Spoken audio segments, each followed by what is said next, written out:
बाद कैश, ये कैश में होता है ओनली, ये कैश गोल्ड और गवर्नमेंट सिक्योरिटी में होता है। हाय गाइस, वेलकम और welcome back my YouTube channel. कैसे हो आप सभी? आई होप आप सब बहुत अच्छे होंगे। गाइस आज मैं आपके सामने लेकर आई हूँ फाइनेंशियल अवेयरनेस की वीडियो, जिसमें मैं आपको बताऊँगी CRR और SLR के बारे में। फ्रेंड्स, इससे पहले मैंने आपको बैंक के बारे में बताया था, वो वीडियो पर काफ़ी अच्छा रिस्पॉन्स आया, तो मैंने सोचा आपको CRR और SLR बता दूँ। फ्रेंड, जैसे मैंने बताया था, मैं अपना रिवीजन करूँगी, उसके साथ ही मैं आपको बताऊँगी। फ्रेंड्स, मैं कोई प्रोफेशनल टीचर नहीं हूँ, मैं भी आपकी तरह बैंक की तैयारी कर रही हूँ। मैंने काफ़ी अच्छे से नोट्स बनाए हुए हैं अपने, तो इसलिए मैं चाहती हूँ कि आपके भी काम आ जाए, क्योंकि बहुत सारे एस्पायरेंट होते हैं जो कोर्स अफोर्ड नहीं कर पाते। इसलिए ये मैंने आशीष सर की वॉरियर प्रो बैच से बनाए हैं नोट। फ्रेंड, अब मैं अपना रिवीजन कर रही हूँ। अगर आपको नोट्स बनाने होंगे तो आप भी साथ साथ बना सकते हैं, और स्क्रीन शॉट लेना होगा तो मैं आपको ठीक से दिखाऊंगी, तो आप स्क्रीन शॉट भी ले सकते हैं। तो फ्रेंड, मैं पढ़ रही हूँ, रिवीजन कर रही हूँ, आप भी कर सकते हैं मेरे साथ। The share of NDTL means net demand and time liability. Sir ने बताया था इसकी फुल फॉर्म आ सकती है, तो आप याद रखना, NDTL की फुल फॉर्म है net demand and time liability, that a bank must maintain with RBI in cash. Bank को मेंटेन करना पड़ता है RBI के पास इन कैश में, सिर्फ ये कैश में ही होता है CRR। It is applicable on schedule commercial bank, जितने भी कमर्शियल बैंक होते हैं ऑल वे सब मेंटेन करते हैं। It has no minimum and maximum limit, इसमें कोई भी मिनिमम और मैक्सिमम लिमिट नहीं होती। जितना RBI % बताती है उतना ही हमें मेंटेन करना पड़ता है। अभी मैं परसेंटेज भी बताऊंगी कितना। No interest is paid on it by RBI। और फ्रेंड, अगर हम बैंक RBI के पास जो मेंटेन करती है कैश में पैसे, उस पर कोई भी इंटरेस्ट RBI नहीं देती। It is mentioned in RBI act 1934 section 42(1). और ये किस में मेंशन किया गया है? RBI का जो एक्ट है 1934 सेक्शन 42(1) में। तो फ्रेंड, ये तो हो गया हमारा कैश रिजर्व रेशो। अब मैं आ गई हूँ स्टैचुरी लिक्विडिटी रेशो SLR पे। तो SLR भी बहुत ईजी है, टॉपिक है, मैं आपको बताती हूँ। The share of net demand and time liability, यही NDTL, that a bank must maintain, इसको भी मस्ट मेंटेन करना ही पड़ता है, with it self in cash में एंड लिक्विडिटी एसेट्स में। आगे पता चलेगा लिक्विडिटी एसेट्स क्या है।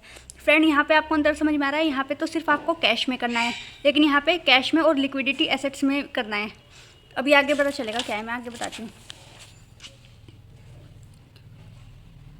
It is applicable on all bank and financial institution. ये भी सेम एप्लीकेबल है किस पे? फाइनेंशियल इंस्टीट्यूशन पे और बैंक में। वो उस पे था, शेड्यूल कमर्शियल पे था, ये सारी बैंक पे और फाइनेंशियल इंस्टीट्यूशन पे है। उसमें फाइनेंशियल इंस्टीट्यूशन नहीं मेंशन था। It is no minimum limit तो कोई नहीं है, लेकिन मैक्सिमम लिमिट 40% लिमिट है। तो मैक्सिमम लिमिट आप देख सकते हैं, मैं पास से दिखा रही हूँ, आपको स्क्रीनशॉट लेना हो ले सकते हैं। वैसे फ्रेंड, मैं आपको शॉर्ट में भी बताऊंगी, उसका स्क्रीनशॉट ले लेना आप। Liquid asset include gold. ये जो लिक्विड एसेट होता है, ये क्या होता है? इंक्लूड होता है, इसमें गोल्ड होता है, बॉन्ड होता है, etcetera. Bond means government security वगैरह। It is mentioned in Banking Regulation Act 1949 section 24। Friend, वो किस में था? वो सेक्शन कौन से में था? कमेंट में ज़रूर बताना। वैसे मैं आपको बता रही हूँ, सेक्शन 42(1), और ये जो है SLR है सेक्शन 24। तो फ्रेंड, इसमें बिल्कुल भी कंफ्यूज मत होना। ये मैंने पेंसिल से लिखा था, तो ये जो मैं नोट्स बना रही थी, लेकिन मैंने आपके लिए दोबारा लिख दिया है। मैं आपको दिखाती हूँ पेन से सही से। तो फ्रेंड्स, मैंने यहाँ पे दोनों लिख दिए हैं। इसका आप डिफरेंस देख सकते हैं, इन दोनों में क्या फ़र्क है, और इसका स्क्रीनशॉट भी ले सकते हैं, लेकिन मैं आपको बताऊंगी कैसे है और क्या क्या मैंने लिखा है, कभी आपको कुछ समझना है। तो CRR 4.5% चल रहा है, SLR 18%। जो CRR होता है वो बैंक RBI के पास रखता है, लेकिन जो SLR हो वो बैंक को खुद ही रखना पड़ता है। इसके बाद कैश, ये कैश में होता है ओनली, ये कैश गोल्ड और गवर्नमेंट सिक्योरिटी में होता है।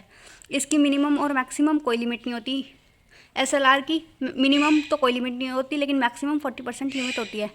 RBI 1934 सेक्शन 42(1) के अंडर में आता है, और ये एक्ट मेंशन किया गया है, और ये एक्ट 1949 के में मेंशन किया गया है। इसके बाद मनी फ्लो से इसका कैसा रिलेशन होता है? अपोजिट रिलेशन होता है। और एक सेकेंड, SLR का कैसा रिलेशन होता है? इसका भी अपोजिट रिलेशन होता है।